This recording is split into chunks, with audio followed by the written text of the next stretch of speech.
So you've chosen a new path very famously. Tell us what you've done and why.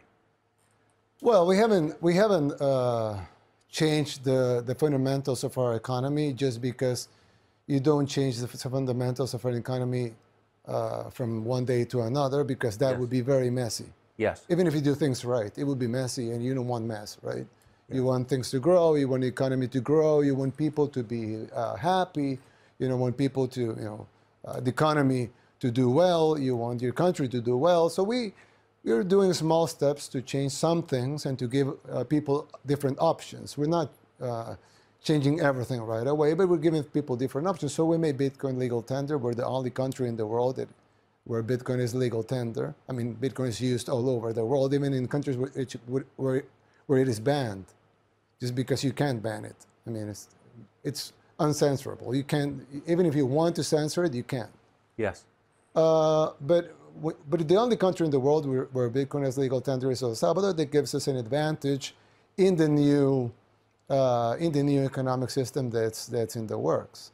And we have had some benefits from it. We have increased tourism by 95%, and that's in part because of Bitcoin. There's a lot of Bitcoiners that want to go to the only country where Bitcoin is legal tender. We have Bitcoin conferences, etc. So we're getting a lot of tourism for it. We're getting a lot of private investment also, because there are some people escaping, the censorship, or they're trying to escape the laws, trying to ban this new technology. So they go into countries that are more open to these technologies, and of course they will go to a country that is not only open, but has actually embraced the currency as its own.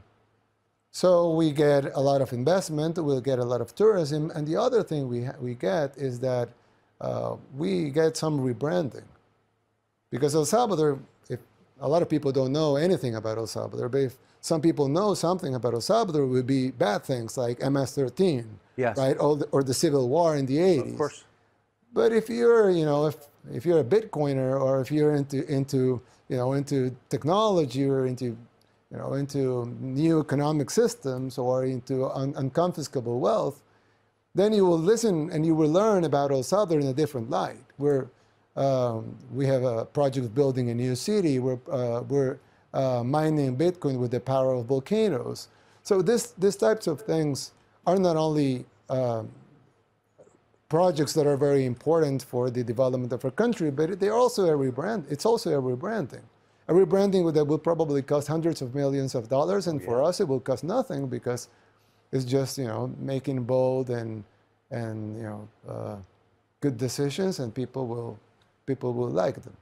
So people will like them, but then I mean, our current economic system has a lot of stakeholders. Oh, they hate it, yeah.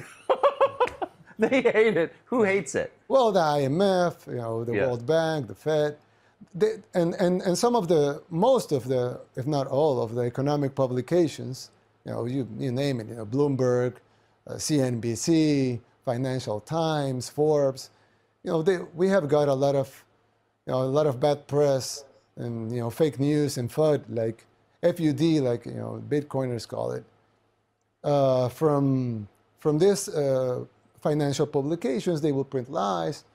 But there's something special about lies, is that they don't last they don't last long.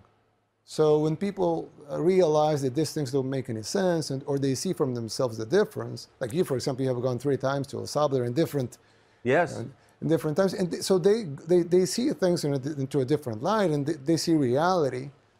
So reality always imposes itself over lies, just because it's real. So it's easier to uphold it, or it's easier to show it, or to demonstrate its